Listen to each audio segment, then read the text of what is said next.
dance between truth and peace. Ladies and gentlemen, fellow seekers, curious minds, and restless souls, today, I invite you into a quiet reflection, a moment of stillness in the noise, to explore a quote that holds within it a profound paradox. The mind seeks truth, but the soul seeks peace. Wisdom is learning how to balance both. Let's begin with the mind. The mind is a relentless explorer. It dissects, questions, analyzes. It wants to know what's real, what's right, what's hidden beneath the surface. The mind is the scientist, the philosopher, the skeptic. It is the part of us that refuses to settle for easy answers. It demands clarity, logic, evidence, and in many ways, it is the engine of progress. But truth is not always gentle. Sometimes truth is sharp. Sometimes it breaks illusions we've clung to for comfort. Sometimes it asks us to confront the parts of ourselves we've buried deep.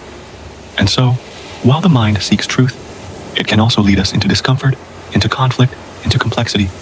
Now let's turn to the soul. The soul is not interested in argument. It does not care for proof. The soul longs for peace, for stillness, for harmony, for connection.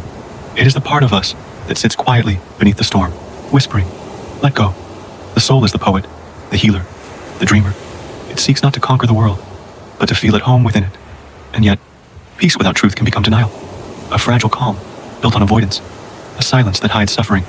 So here we are, caught between two sacred pursuits. The mind says, no.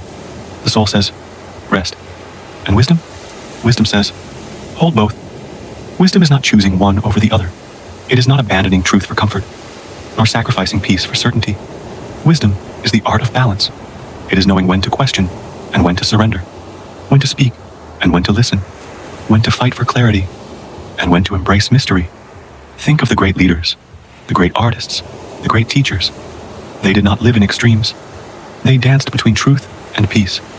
They knew that a life of only intellect becomes cold, and a life of only serenity becomes stagnant.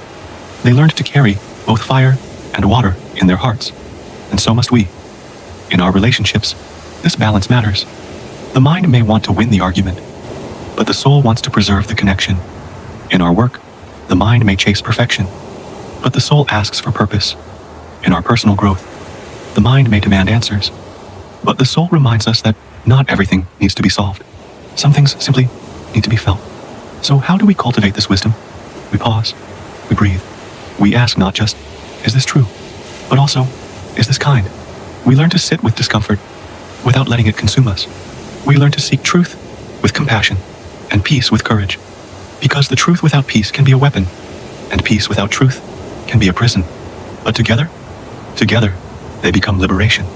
So today I challenge you not to choose between your mind and your soul, but to honor both, to let your thoughts be sharp and your heart be soft, to be a seeker of truth and a keeper of peace.